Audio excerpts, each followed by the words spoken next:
Hey guys, welcome to Be Personified. It's me Vishal back here again with some GK questions. और आज हम लोग बात करने वाले हैं डिफरेंट डिफरेंट टाइप्स के डिफरेंट डिफरेंट निश के जीके क्वेश्चंस के बारे में, उसी के साथ में कुछ साइंटिफिक क्वेश्चंस के भी बारे में डिस्कस करने वाले हैं। If we go on the question number 1, it says the finance commission is constituted in under article dash of constitution of India. कि जो फाइनेंस कमीशन है इंडिया का, वो इंडियन कॉन्स्टिट्यूशन के कौन से आर्टिकल के दायरे में आता है?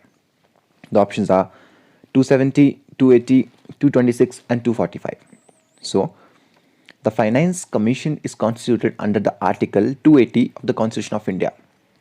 जो फाइनेंस कमीशन है वो आर्टिकल 280 के अंडर आता है, और उस ही आर्टिकल के अंडर ये कॉन्स्टिट्यूशन ऑफ इंडिया के थ्रू बनाया जाता है फाइनेंस कमीशन। ठीक है। So this was question number 1. With that, let's move to the next one. The question number 2 says, who built the Taj Mahal? Taj Mahal किसने बनाया था? The options are Shahjahan, Sher Shah, नदीर Shah and Jahangir. So the right answer to this question is none other than Shahjahan has built the Taj Mahal. तो ये सारे के सारे questions note down कर लो नोटबुक के ऊपर, क्योंकि ये काफ़ी सारे इंपॉर्टेंट क्वेश्चंस हैं जो कि पहले जो एग्ज़ाम्स हुए हैं, काफ़ी सारे एसएससी हुआ, सीडीएस हुआ, एनडीए हुआ, मतलब जैसे इतनी सारी जो एग्ज़ाम्स हैं उन सभी का एक एक्सट्रैक्ट है जो आज तक काफ़ी बार जो क्वेश्चंस थे ना पूछे गए थे। सो हम यहाँ से एक प्रोबेबिलिटी लगा सकते हैं कि जो क्वेश्चंस हैं ना थोड़े बहुत पूछे जा सकते हैं, तो रिस्क मत लेना और उनको लिख लेना कहीं पर। ठीक है। The question 3 says, who has been called the Napoleon of India? Napoleon of India किसे कहा जाता है? The option are Samudragupta, Chandragupta, Kumaragupta and Harshavardhana. The right answer question is Samudragupta. अब आप लोग कमेंट्स में ये बताओगे that why Samudragupta has been called the Napoleon of India. अभी जाना है, वीडियो को पॉज करो और कमेंट बॉक्स में लिखो that why Samudragupta is called as the Napoleon of India. With that let's move to the next question. The question 4 says, which is the largest river basin in India? The options are Godavari basin, Narmada basin, Yamuna basin and Ganga basin. इस question आपका जो question है मेरी तरफ से वो ये है कि आपको ये पता करके लाना है कि बेसिन क्या होती है, बेसिन की जो डेफिनेशन है वो क्या होती है, रिवर बेसिन में क्या फ़र्क है। Just like which is the largest river basin in India, what's meant by basin. ठीक है। तो यहाँ पे ऑप्शन है हमारे पास Godavari basin, Narmada basin, Yamuna basin and Ganga basin. The right answer question is Ganga basin is the largest river basin in India. The question number 5 says the Nalanda University was founded by. Nalanda university को किसने बनाया था? The options are Samudragupta, Chandragupta, Kumaragupta and Harshavardhana. So the right answer question is Kumaragupta ने जो Nalanda university थी उसको बनाया था। इन सारे के सारे क्वेश्चंस को आपकी जो नोटबुक है उसके ऊपर नोट डाउन करते रहो, ताकि बाद में ना बार बार आपको इस वीडियो को देखने की ज़रूरत ना पड़े और आपका जो टाइम है ना वो ज़्यादा वेस्ट ना हो। With that let's move on to the question number 6, जो कि एक साइंटिफिक क्वेश्चन है जो कि आप लोगों को आना चाहिए। The question number 6 says washing soda is known as. Washing soda का क्या नाम है? मतलब ये जो बेसिक क्वेश्चन होते हैं ना वो जनरल साइंस में पूछे जा सकते हैं। सो एक कंसिडरेशन रखना, इनके जो फॉर्मूलाज वगैरह सबको याद कर लेना। सोडियम बाइकार्बोनेट क्या हो गया, सोडियम कार्बोनेट की हो गई फॉर्मूलाज, वॉशिंग सोडा क्या होता है, बेकिंग सोडा क्या होता है, उस तरह से जितने भी कंपाउंड्स होते हैं उनका नाम याद कर लेना। ठीक है। जो आपका चैप्टर है केमिस्ट्री एंड एवरीडे लाइफ, वहाँ पे भी चीज़ें मिल जाएंगी, एनवायरमेंटल केमिस्ट्री में भी चीज़ें मिल जाएंगी, मतलब इन चीज़ों को ना याद कर लेना। तो वॉशिंग सोडा किसको बोलते हैं? सोडियम क्लोराइड हो गया हमारा, सॉरी क्लोराइड की स्पेलिंग यहाँ गलत हो गई है प्रेजेंटेशन में, sorry for that. And option 2 is calcium bicarbonate, option C sodium carbonate and option D is phosphorus. So the right answer to this question is washing soda is basically sodium carbonate. The question number 7 says, देखो baking soda वाला जो question था ना वो यहाँ पे आ गया इस टाइम पे।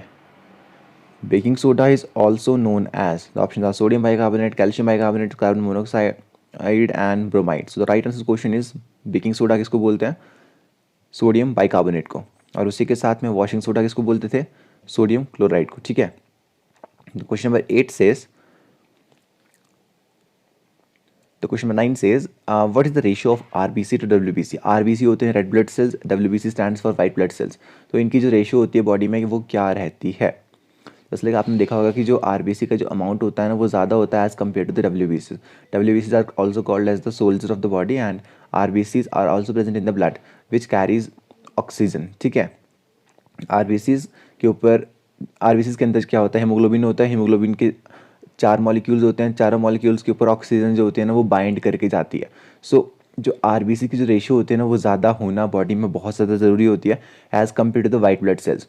तो यहाँ पे अगर हम बात करते हैं ratio of RBC to WBC की, देन द ऑप्शन इज 600:1। अगर 600 RBCs होंगे तो उनकी रेशियो में एक आपको WBC वहाँ पे देखने को मिल जाएगा। With that let's on next one. The question number 10 says the pH of lemon juice is expected to be, just like देख लो जैसे pH स्केल होती है ना, तो जैसे जैसे हम pH स्केल में नीचे जाते हैं तो एसिडिक करेक्टर बढ़ता है, जैसे जैसे ऊपर जाते हैं वैसे वैसे बेसिक करेक्टर बढ़ता है। Just like 7 is the pH जो कि नॉर्मल pH मानी जाती है, 7 के ऊपर जो pH चाहिए, जैसे मान लो हमने 3 pH मान ली, then it is acidic pH। If we will consider 12 pH then that is basic pH, ठीक है। सो जो लेमन जूस होता है वो क्या होता है, lemon juice is a acid. और ये बताओ कि लेमन के अंदर कौन सा एसिड प्रेजेंट होता है, ठीक है। तब तक हम pH की बात करते हैं। pH के जो क्वेश्चन है ना आपको इक्विलिब्रियम चैप्टर में अच्छे से मिल जाएंगे, तो वहाँ से pH को अच्छे से पढ़ लेना, क्योंकि हो सकता है एक आधा जो क्वेश्चन है ना pH के बारे में पूछ लिया जाए। और pH का ना बहुत बेसिक क्वेश्चन आएगा, बहुत ज़्यादा हैवी लेवल का जो क्वेश्चन होता है वो नहीं आएगा। तो हम अगर यहाँ पे बात करते हैं pH of lemon juice is expected to be, the options are equal to 7, nothing can be predicted, more than 7 and less than 7। So right answer question is less than 7। बाकी के सारे ऑप्शन इसलिए गलत थे क्योंकि इक्वल टू 7 होते तो वो नॉर्मल pH होती, नथिंग कैन बी प्रेडिक्टेड हम बोल नहीं सकते थे, मोर देन 7 होती तो वो वहाँ पे बेसिक नेचर चला जाता। ऑन द अदर हैंड जो लेमन होता है उसके अंदर एसिड प्रेजेंट होता है, that's why the less than 7 is the answer. The question number 11 is bleaching powder is used in drinking water as an, bleaching powder हो गया, क्लोरीन के टैबलेट्स हो गई, ये सारी की सारी चीज़ें होती हैं ना वो वाटर को प्योरीफाई करने में यूज़ करी जाती हैं। ये आपको सारी की सारी चीज़ें केमिस्ट्री इन एवरीडे लाइफ, उसके साथ में जो इन्वायरमेंटल केमिस्ट्री के जो आपके चैप्टर्स हैं आपको सारी की सारी चीज़ें वहाँ पे मिल जाएंगी। सो अगर हम ब्लीचिंग पाउडर की सोलली बात करते हैं तो bleaching powder is used in drinking water as an, options are coagulant, disinfectant, antiseptic and antibiotic. The right answer question is bleaching powder is used in drinking water as an disinfectant.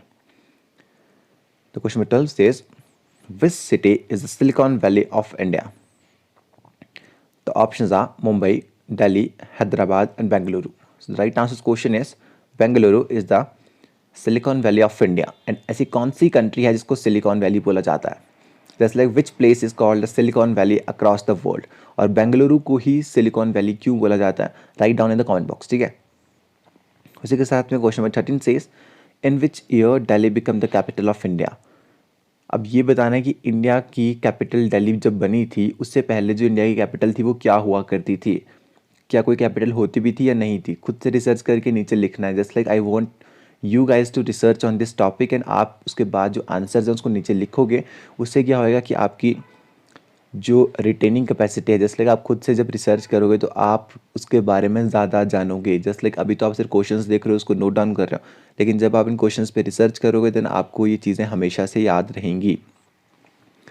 So the question is in which year Delhi become the capital of India? The options are 1911, 1912, 1910 and 1905। The right answer question is 1911 is the year in which the Delhi become the capital of India, ठीक है। The question 14 says who is known as the father of Indian Constitution? जब हमें आज़ादी मिली थी in the year 1947 तो क्या हुआ था कि जो इंडियन कॉन्स्टिट्यूशन था उसको बनाना शुरू कर दिया गया था, and it was prepared by 1950। And who is known as the father of Indian constitution? तो ऑप्शंस हैं B.R. Ambedkar, Rabindranath Tagore, Sardar Vallabh Bhai Patel and Jawaharlal Nehru.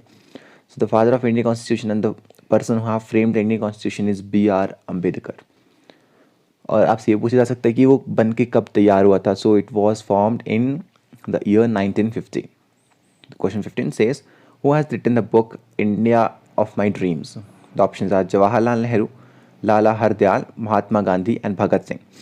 The right answer to this question is Mahatma Gandhi has written the book India of My Dreams. The question 16 says which metal is used for generation of nuclear power? तो nuclear power के लिए जो nuclear elements होते हैं उनका use करा जाता है, और कौन सा जो न्यूक्लियर एलिमेंट है उसका यूज़ किया जाता है न्यूक्लियर पावर को जनरेट करने के लिए? तो options are thorium, uranium, fossils and water. So the right answer question is यहाँ पे यूरेनियम का यूज़ करा जाता है और ये रेडियो एक्टिव सब्सटेंस होता है जो कि यूज़ करा जाता है, जो न्यूक्लियर पावर होती है उसको जनरेट करने के लिए। जहाँ पे यूरेनियम जैसी चीज़ें रखी होती हैं ना, वहाँ पे बाहर बहुत ज़्यादा सिक्योरिटी होती है, जस्ट लाइक, ताकि क्योंकि ये एक रेडियो एक्टिव एलिमेंट होता है, अगर ये बाहर निकल जाए तो इसकी जो रेडियो वेव्स होती हैं, जो इसकी रेडिएशंस होती हैं, उसके कारण बहुत सारा जो डैमेज है वो हो सकता है। दैट्स वाई जहाँ भी चीज़ें रखी होती हैं, बहुत मोटी मोटी जो दीवारें होती हैं बाहर बन लगी होती हैं, मतलब ऐसा होता है कि अगर ये फट भी जाए तो भी उन दीवारों के थ्रू बाहर ये जो चीज़ें हैं वो ना जाएँ। So that's why it's kept in a such A environment जो कि बहुत बहुत ज़्यादा सेफ होता है। If we move on the question number 17, then it says which planet is known as the Earth's twin. अर्थ का जो जुड़वा भाई है उसको कौन सा जो प्लानट है उसको बोला जाता है। The options are Jupiter, Mars, Venus and Saturn. The correct answer question is Venus is a planet which is known as the Earth's twin. The question number 18 says which state has the highest coastline in India? The options are Andhra Pradesh, Gujarat, Tamil Nadu and Maharashtra. The right answer question is Gujarat is a state which has the highest coastline in India. The question number 19 says by whom is the speaker of Lok Sabha elected? कौन जो लोकसभा का जो speaker है उसको elect करते हैं? और आप लोग कमेंट बॉक्स में ये लिखेंगे कि करंट लोकसभा स्पीकर का नाम क्या है। The options are the all the members of Rajya Sabha, option B all the members of Lok Sabha and Rajya Sabha, option C people of India and option D all the members of Lok Sabha. The right answer question is जितने भी members होते हैं लोकसभा के वो सारे के सारे vote करते हैं, उसके बाद जो स्पीकर ऑफ लोकसभा होता है उसको इलेक्ट करा जाता है। इस वीडियो के लास्ट क्वेश्चन पे चलते हैं, question number 28 and question number 28 says which disease is caused by the bite of a mad dog. ये काइंड ऑफ साइंटिफिक क्वेश्चन है आप लोगों के लिए, इसका आंसर आपको पता होना चाहिए। जस्ट लाइक जब डॉग बाइट कर लेता है एट द टाइम जो इन्फेक्शन होता है उसका जो वायरस होता है वो होता है सॉरी जो डिजीज़ होती है रेबीज़, और जो वायरस होता है वो होता है रैबिडो वायरस, जिसके थ्रू जो रेबीज़ का जो खतरा होता है वो होता है। तो जब रेबीज़ हो जाती है ना एट दैट टाइम क्या होता है, जो पेशेंट होता है ना उसको पानी से बहुत ज़्यादा डर लगता है, और जब पानी से डर लगता है उसको बोलते हैं हम hydrophobia. The answer question is hydrophobia. So guys these were the 20 question जो कि आप लोगों को कर लेने चाहिए अच्छे से, आप लोगों को इनको रिवाइज करना चाहिए। इन सारे के सारे क्वेश्चन आपको नोटबुक पे लिखना चाहिए और रोज आपको इनको 5 मिनट देखना चाहिए। So this was all for this video. I will see you guys in the next video. Till then bye bye.